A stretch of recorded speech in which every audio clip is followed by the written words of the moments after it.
Hey guys, Puppet Kicker here. Hey, this is going to be a part 2 to the father-son build of the Dirty Murray 2.0. And today we are going to be working on the suspension, the ride height and stuff like that.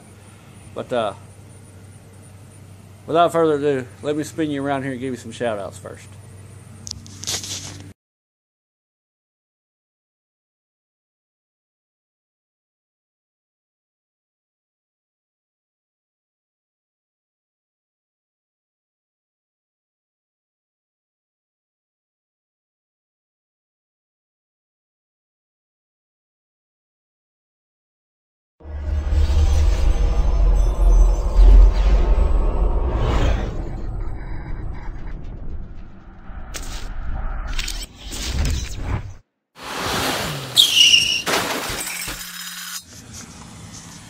Alright guys, another day. It's actually been a couple days later.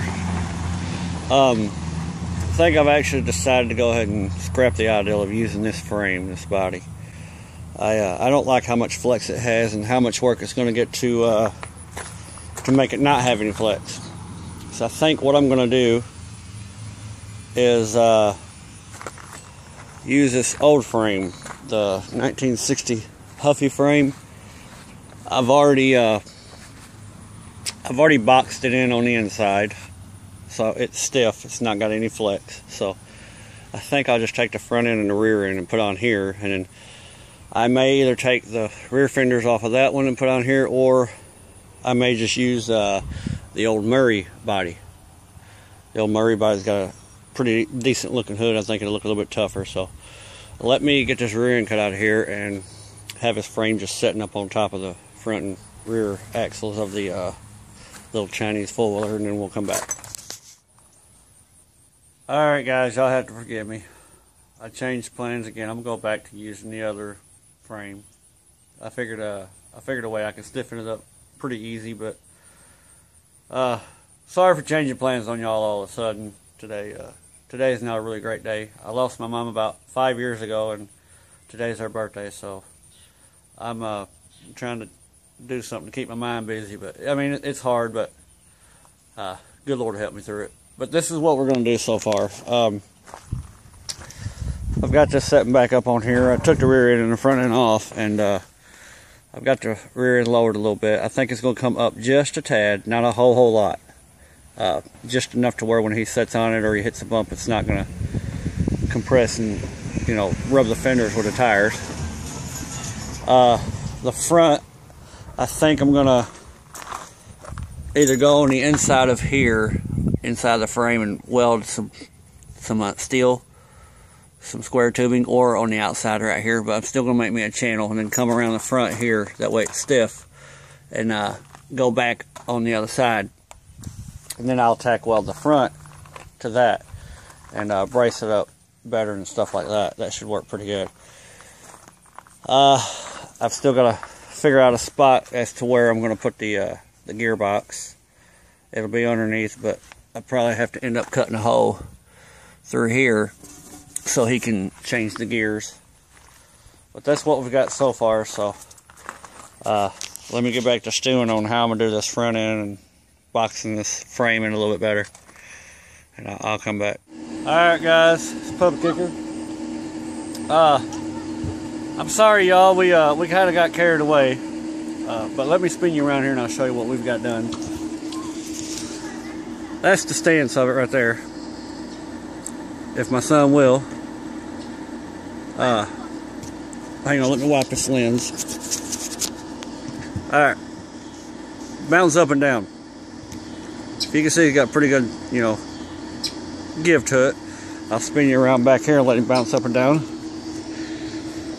If you can see though, if it bounces too much, that's going to hit the rear back here. So what I'm going to do is I'm going to come right here, and I'm going to come up probably about this far and then come over and then cut down.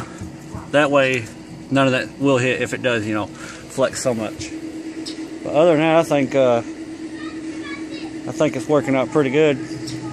That's the stance of it. That's how wide it's going to sit. As you can see, it's sitting pretty wide. The front end, what I've done here is I've just got this tack welded, and it will continue throughout. I'm going to trim that fender back there and make the tubing run all the way through.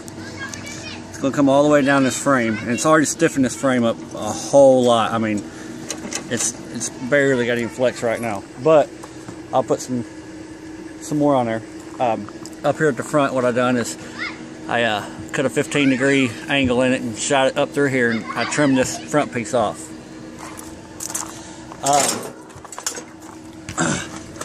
All I done was I've got this tacked up here because I ran another piece across the front up here, and then I just tacked it right there and tacked it right there. I'll flip it upside down and get all underneath it here and weld all that, and then I'll weld this part right here in the middle. The steering is going to be the trickiest part, but I'm sure I can get it. Also, the front end, if you'll see, it's got them two pieces hanging down. I think I may come up either from here or from there and come up to the bottom. That'll help stiffen it up in the same way in the back, and that'll help stiffen that one up too.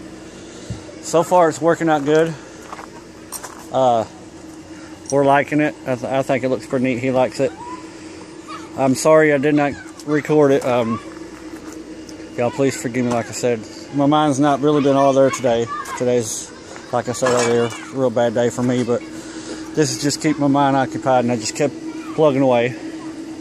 Let me pull this off of here and I'll show you how I'm doing this. What I've done, I've trimmed a lot off of that rear end. And what I've done is I've ran two pieces inside of here. And I've just got it, you know, kind of tacked in there a little bit for right now. But I've got it ran across, and I've got this on the other side of this one. I've got it tacked, and I got that back there tacked. And that's what's going to hold this rear end in.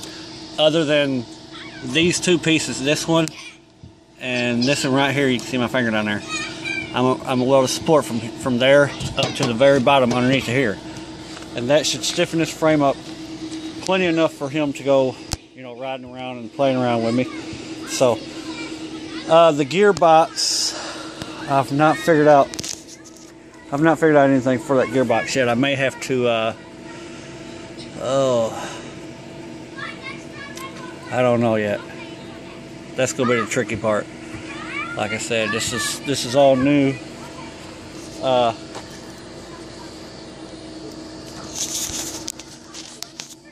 Gearbox can go probably right through here, you know, right up and through here, I hope.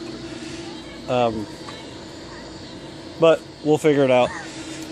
I like to, some people don't do it like that, but this is the way I do it. I'll build it like the stance I want it. This is how I want it to sit. And now I'll work around what I have here. That way I've got my stance and I know it looks pretty good. And y'all give me some ideas as to what you think I should do for a roll cage. I don't know if we're going to use the hood because the hood is kind of cattywampus, but I know I'm going to have some pieces probably coming from up there, coming around, coming up, and then coming back up here, and then coming over top of him, and then dropping back here. I think that's how we're going to do it. But yeah, that'll be it for this video, y'all. Thank you for waiting for this video, if you've been waiting for it. But all I'm going to do is just upload this, I guess. And we're having a barbecue, you know. But yeah, y'all just y'all pray for me. My son, he's out there, he's playing, he's having fun. So, but I think this is going to be a good stance. I know it looks high in the back end right now, but that's until he sits down on it. It goes down some. I want this thing to be able to give a little bit with him on it, and you know, I think he's going to enjoy it a whole lot. God bless y'all. Thank y'all for watching my videos. Hey guys, real quick, this is what it looks like with the hood and stuff sitting on it. I think we are going to use that hood. I kind of like that. I love the stance of it. They just look like a mean little old toy right there. Yeah. straight up out the woods where I love to stay. It's that country white boy that you love to hate. Pushing them 4-wheel drives cause we love some mud. And when we party, we ain't stopping till the sun come up.